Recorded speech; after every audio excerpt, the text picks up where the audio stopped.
I'm so sorry in the last video that I was singing. I need to. I know. It just. I'm like, what? What? I know this ain't her. I know this girl can change. Because every time everyone looks, something's messing up. Someone was messing up. And she changed. What? What? Why I didn't finish this game like a week ago? Man, I'm waiting for part 2. Without another word, she changed back and with a single backflip disappeared through the second story window she had apparently broken to get in. The door gave way and the guards rushed in. Court medicine rushed alongside them. The scene was consumed around her as all parties involved received attention. A voice asked her again and again if she was okay. She couldn't have said who asked. I'm fine. It was all she could manage. Her heart was beating too loud to hear her own thoughts.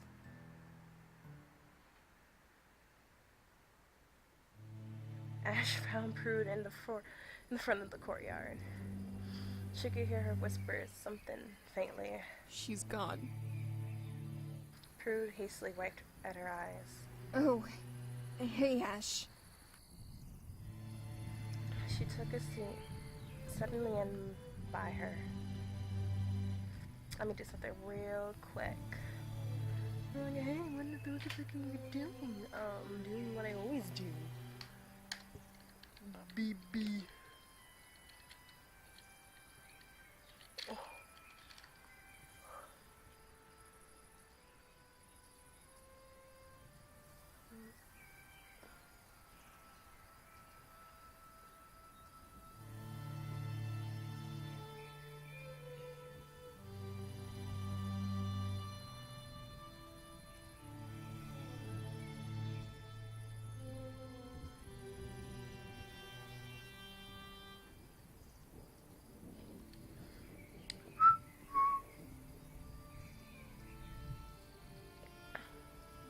Since it's ending one, I'm doing some extra stuff real quick.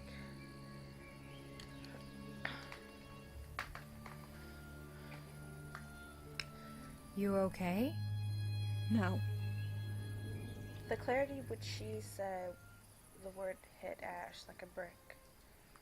Prue turned to Ash, wiping away tears with the black back of a bare right hand.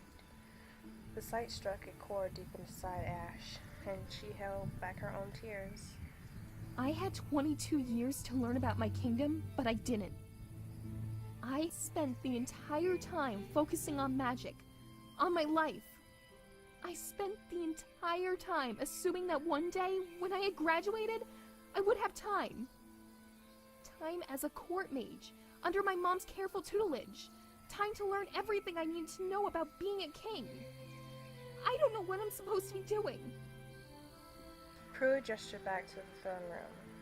Before today, I'd always known of inhuman races, but before now, I couldn't have imagined that I would meet them.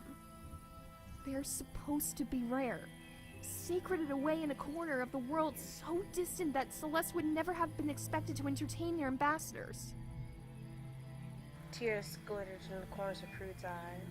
They are asking us for aid. Armies, trades, goods, anything we can spare. I don't even know what we can spare, let alone if I should. I wasted so much time. Oh, no, Prude, it's not wasted. Prue swung up her arm like the lash of a whip. My peer is gone. My partner is in a coma. I can barely draw any of the light I once could. I have the power of a novice at best. I have nothing to show for having spent years learning and neglecting my kingdom. Her eyes were red from the tears. Prude, you need to take a break. For now, leave the diplomats to one of your court mages. Ash kissed Prude on the forehead and held her close. Go get some sleep. Prue did not argue. Ash sat alongside and marched into the courtyard. They had yet to complete restorations on the throne room, where court was normally held, so Prude had to taken to Holden out in the court. Oh God, what's wrong with my throat? So Pruitt had to take into Holden Court in the garden directly out front. Her breath caught in her throat as her gaze met the sharp eyes of a paranormous lizard. The rumors about them had certainly been strange. They seemed to stand attention as she arrived, both forcing smiles across their two human visages. Hail and well met, my lady. May I ask where your king has gone? The tiny creature spoke, while the larger stood silent. She is unwell and has been forced to adjourn court. I see. Wish her well for me. The lizard shot his companion with a wary glance, and the companion returned it. Might we treat with you, perhaps? I am able to speak on my king's behalf, though any accords must be ratified by her. Excellent! Then I shall surmise you of the situation. The larger of the two slapped down a huge gem, which the smaller one stood them out wordlessly. You see, my kingdom is under siege, and we are desperate for aid. We have many fine goods, rare grains and bugs, delicious and succulent fruits. We also have marvelous arch-engineering. Arch-engineering? Is that a form of magic? No. It's nothing like what we've seen of your magic. But the foods we offer may as well be. They are a delight on your tongue, mammal. The second creature had spoken as though from a script. The smaller silenced him as he had attempted to call her a what? A mammal? Well, she had been thinking of these two as lizards. She wished she could help the creatures. They certainly looked desperate, but she knew the kingdom had no army sufficient enough to march to our location so distant. And they really had offered very little in terms of compensation. Food and some false form of magic. The food would spoil, and without time or an expert to research the realistic applications of the arch-engineering, it would be costly gambled. I'm afraid we are unable to offer you aid at this time. Our kingdom is in a time of unrest. We cannot offer troops to a new ally before we can even find the earth beneath our feet. The little creature looked crestfallen. I see. I'm sorry to hear that. Mama Lady Colas ally. Negotiations quicker as unexpected. We are allies now. The smaller of the pair suddenly perked up, his eyes gleaming like polished gems as he met Ash's glaze. Yes, I suppose an alliance can certainly begin between us.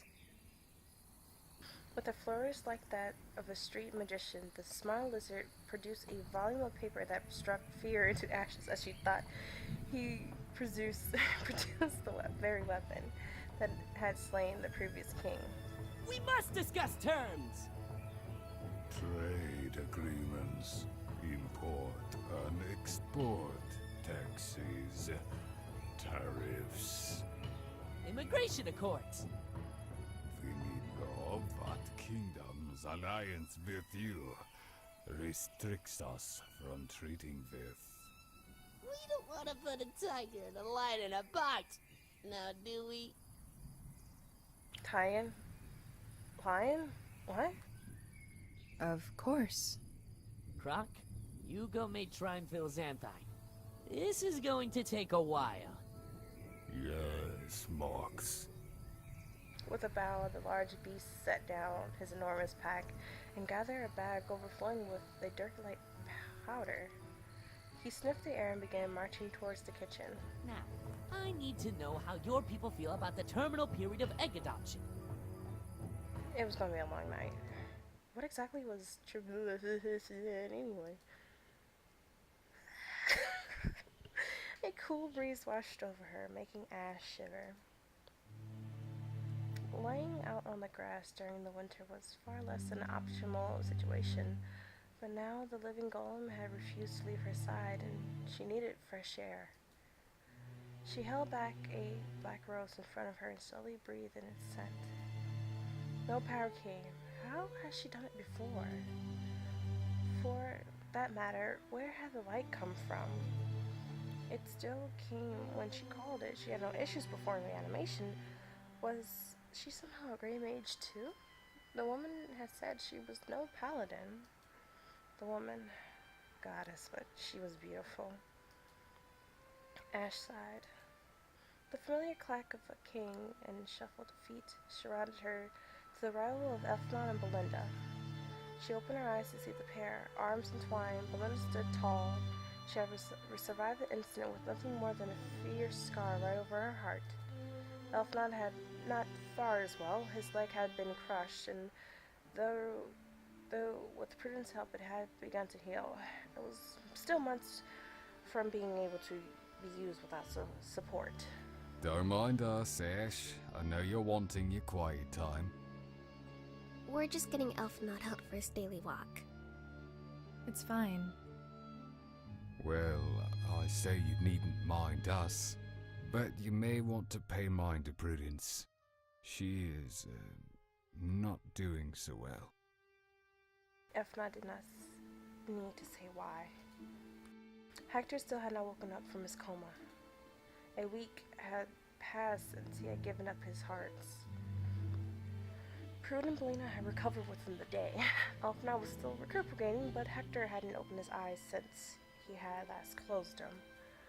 The rod of fighting found Hector empty of magic, and though Prude had poured everything she had into healing him, he was motionless save for a single beating heart and his breathing. I'll go to see her. Ash sat up and stared into the black marble eyes of her golem. Whoa! You know, I still haven't quite figured out how I made you. The creature cocked its head and scratching at the growth where its arm was slowly regenerating. Ash walked inside, though the shattered courtroom and the workers toiled away at its restorations. Aku at their head, her contract extended indefinitely amidst the chaos, past the guards and outside the courtyard. What is my thing doing? Prude sat, looking as regal as had ever the old king, listening patiently as her Chimerous ministers brought her the news of taxes and trades. Ash knew Prude enough to know she would listen with diligence, but she had never expected to find herself in this seat so early. She wasn't prepared. I am sorry to interrupt Lord Marlock, Lord Gakor, but there has been an important discovery made of the magical nature. I'm afraid something like this cannot wait. Thank you. Prude gave each of them nods that only could be made to describe as regal, and followed Ash back inside. The two advisors merely dipped their heads and exited the room. She maintained the air of utter dignity all the way back to the hallway outside her room, where it dissolved with a long exhalation of breath. Thank you for that. I wasn't doing too well today. I heard. Belinda, ever since she got Hector's heart, she seems to always know what I'm feeling. Well, actually, it was Elfnod who said it, and anyone who knows you well enough can see it on your face. I imagine that's why Lord Marlock and Lord Gakor were so willing to let you step away. I'm not doing so well with this whole king thing. You're doing fine. Better than leaving your kingdom unstable. Do you want to go see Hector? Prue looked ashamed, but then nodded. The two exited the room and began the long march to the medicine's quarters where Hector lay sleeping. Or at least he should have been. Instead, he stood as fresh as the day he and Prude had been paired, examining a silver sword while a figure stood beside him in a gray cloak. His eyes darted up to meet Prude's. Hey. She burst into tears and threw herself upon the man, knocking him to the floor and smothering him with a kiss. Ash heard the man grunt from the excess of activities as she held him down. Jade eyes peered out from the cascade of white hair around an ebon face. We need help. Then a second voice came. The other one from the conversation I had spoke, apparently coming through the sword. We have to save the world!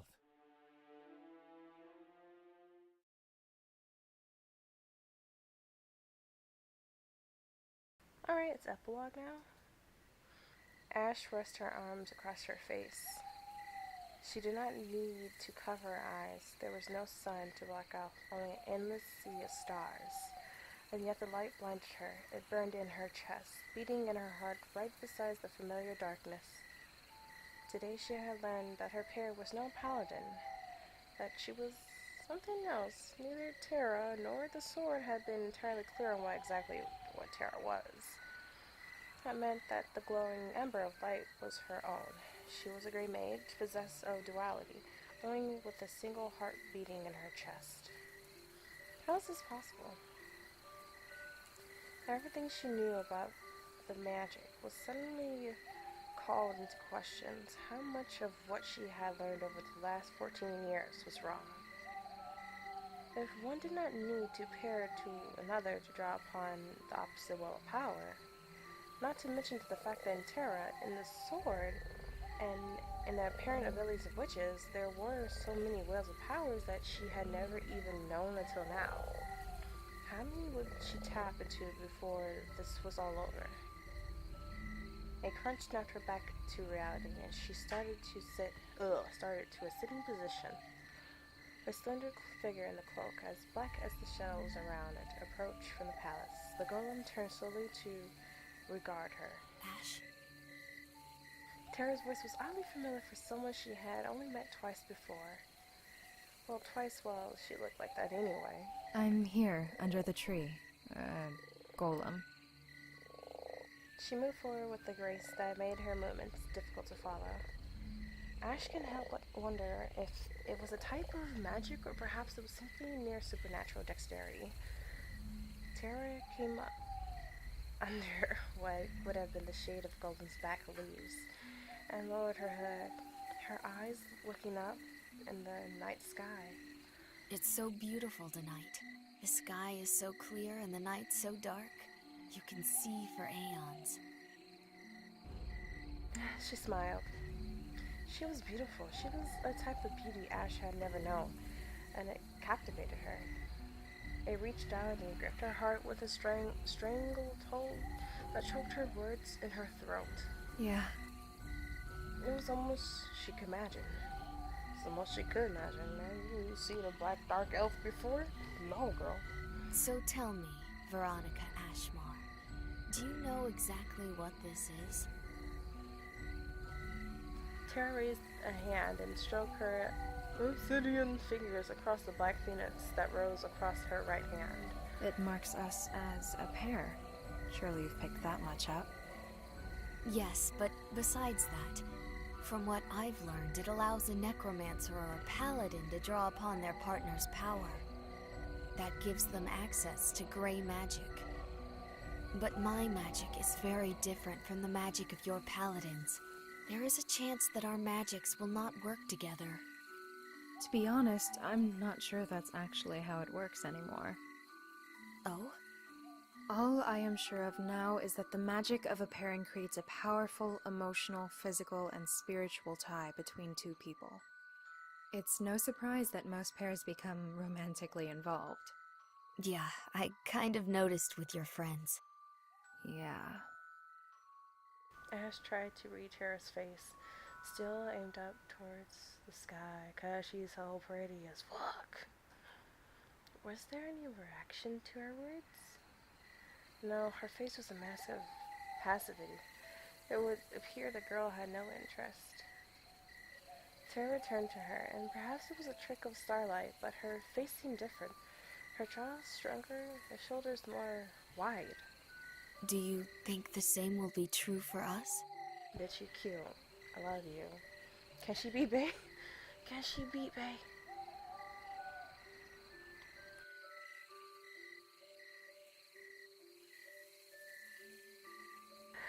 The figure leaned over it and Tara moved. Ash saw the lithe form had grown, swollen now with thick mustache. I mean, not mustache. With thick muscles. Tara leaned in close and she smelled almost musty. Did you turn into a man? Ash tried to steady herself, recoiling back and blinking wide-eyed. No, no, no, Tara, no, don't leave me. Don't give me that face. Tara froze her. Or was it his? Eyes wide, suddenly she was standing, form returning to what it had been before. I'm sorry. I had just thought it was wrong to assume you'd be attracted to a changeling. Bitch, she loved your ass. Shut the fuck up. Tara made to march away, her grace lost with her poise. Ash closed her hand around Tara's wrist before she even knew what she herself was doing, because you guys... No, I was at fault. You can be whatever you want in this world, but just be yourself. Ash closed the distance. Shut the fuck up, machine! Ash closed the distance between them, pulling Tara close. You're beautiful, changeling or no. And then their lips met. This.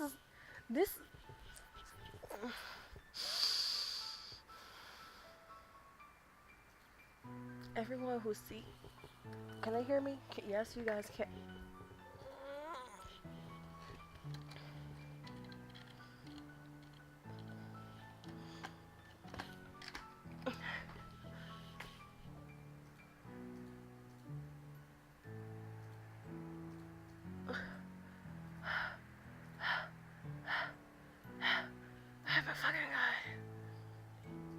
This is gonna be my new fucking wall picture. You know why? Cause bait is bait. Bait is bait.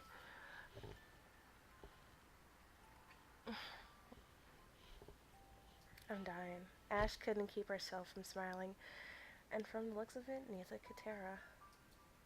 The kiss seemed to grow, deepen, their bodies closer. Ash opened her eyes to find herself at eye level with Tara's own. I don't like kissing up.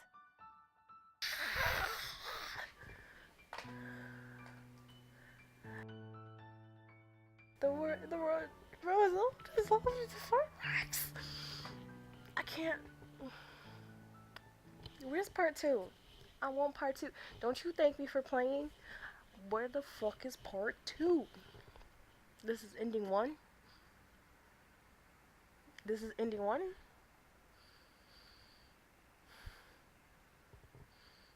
Alright guys, you know what this means?